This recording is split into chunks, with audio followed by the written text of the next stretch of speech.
Hi, I'm back, and as you guys can see, I am reviewing the book, What Goes Around Comes Around, Loyalty and Revenge, and it's by Snookums, right? So this is my first time reviewing a book by her. This is my first time reading a book by her. She caught me off guard, right?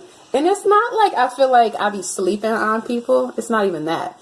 It's just like, I wasn't expecting it, right? Like, I don't know. I feel like it wasn't necessarily that I had been reading the same kinds of books, but to an extent, I was like, oh, this is like a breath of fresh air. Like, let me see what she's talking about, right? So, I'm going to tell y'all now. If you are not focused while reading this book, you are going to get lost. Maybe it's just me. Maybe I'm just slow, right? It's probably just me. What you doing? Where you going when your night ends? I'm just trying to chase a chick, don't need no guy friends. Did you kind of spend the bag or you just sightseeing? They like. So, like I was saying, the book has many characters, right? The book has a lot of characters, so you got to pay attention. So, the prologue, right, starts off with Roxanne, and it's talking about how Roxanne, first of all, Roxanne is the definition of black girl magic, right?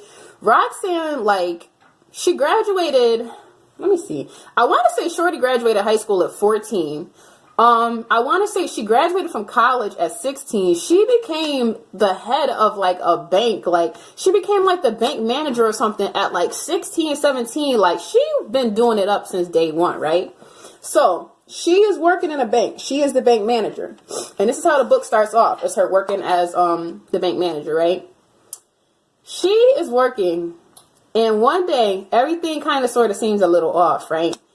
The bank gets robbed, right? So off rip, I'm like, boom, what the hell is going on? Coincidentally, right, this one employee, her name is Carol. Carol just so happened to be late to work that day. She was late to work, but she was there during the robbery, and, like, Carol was trying to fake like she had tripped and stuff, trying to throw the robber off, and, like, the robber, like, basically caught her like he knew she was about to fall. It just was real weird and sketchy. She supposedly flicked the little alarm system. I'm dropping stuff. Why would I do that flicking motion like that? Why would I do that? She apparently flicked the alarm, right? And no police came. So when the robbers were gone, like, they're all laying there waiting for 15 minutes like the robber, it was one guy. But then, like, from the outside, the reason why nobody was doing nothing was because everybody had red beams on their head, right? Like there was people outside, like, waiting to shoot them if they did something crazy. So I would have been like, boom, this not even my money. Y'all got this, right? Hell yeah. You got about $200, huh, D-Bo? I got about $200. It gets crazy. It starts off with this detective, right? Hold on a second. Let me get the detective name. Y'all like the way my hair had flipped? This is my first time getting my hair flat ironed in 3 years, y'all. And I cut 2 inches off of it. Well, I was about to say 3, right? So, the detective, I like the detective, first of all. He seemed a little, what do you call it? Not snarky. He seemed a little, you know how some people be having that little pep in their step, like they just know they the man, like they feel like they meat hang down to their knees, like they the flyest guy ever. Like, that's kind of how he walked in, right?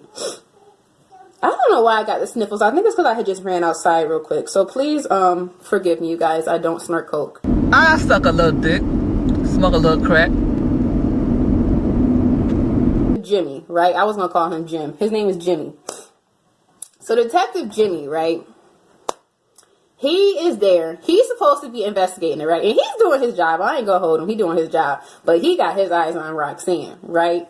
So he gives, like, Roxanne, like, his little information card. It's like, oh, just call me if you need anything. And he takes her little information card. But first of all, his partner's name is Richard Torres, right?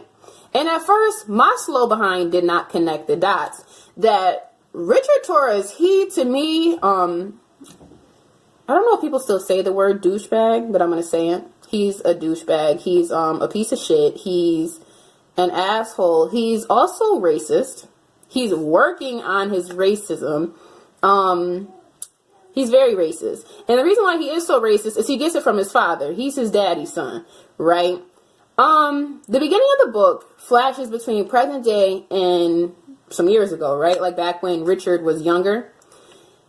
If you have a weak stomach, you're not going to be able to really stomach it, or you might want to skip over some parts in the beginning, because Richard's father has this huge hatred for black people to the point where if anybody black moves into the community, he takes it upon themselves to take them to this, like, kidnap them. Let's start with the part where he kidnaps them.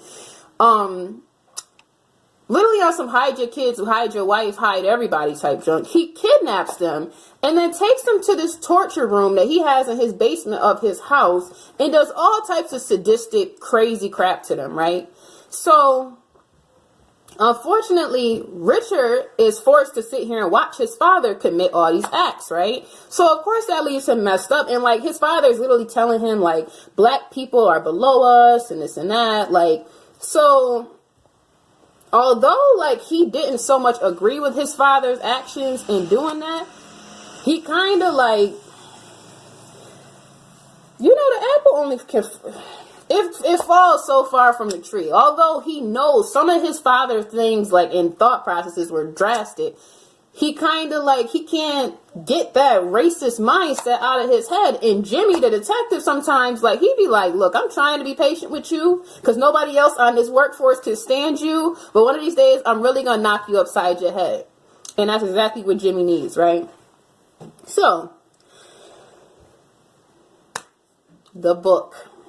There are many layers to this book. You have the story of the little girl that ends up getting kidnapped by Richard's father and gets tormented. You have the story of how Roxanne is connected to Jimmy, right? Because Jimmy's trying to talk to her. You have Roxanne that's connected to X. Now, X is a family friend, right? This story is so intricate. So, I recommend the book, right? If I were to give, like, a star rating, I would definitely say 4 out of 5 stars.